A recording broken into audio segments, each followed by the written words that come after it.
अगं हो, मी सांगायचे विसरले.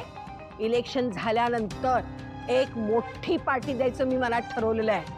काय हो, सगळ्यांनी यायचं. ते राहू द्या हो.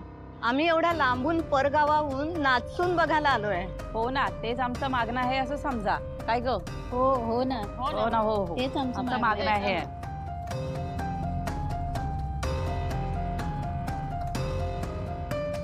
आम्हाला नाचून दाखवा. हे चहा वगैरे राहू दे, पण आम्हाला नाचून दाखवा. अहो आधी चहा तरी अहो पिऊन घ्या. दाखवा सून. अरे ती बघा गाडे पाटलांची सून, नवीन सून.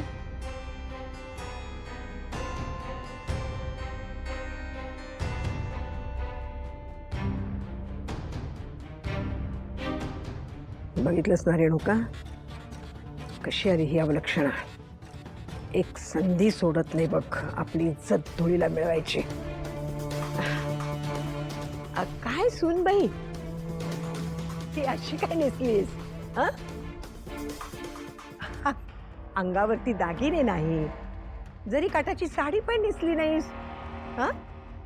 गाडे पाटील घराण्याची सून आहेस तू. हं? हे अशामध्ये तू नवी नवरी आहेस हे ओळखणार पण नाही त्या बायका. काय रेणुका? हं? हो ना.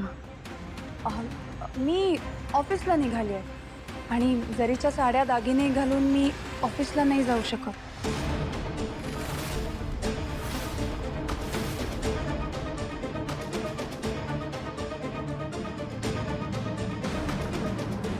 गाडे पाटलांची सून आणि नोकरी करणार? अगं भावना, काय बोलतेस तू? तुला काय गरज आहे ऑफिसला जायची? हा, नाही गरज म्हणून नाही, ते काम आहे माझं.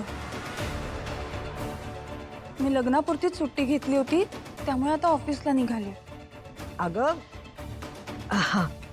सूनबाई, आजपर्यंत गाडे पाटील घराण्याची सून अशा साडीमध्ये कधीच कुठं बाहेर गेली नाही. हो बरोबर आहे तुमचं, पण याआधी इथे कोणी नोकरीही करत नव्हतं ना. सूनबाई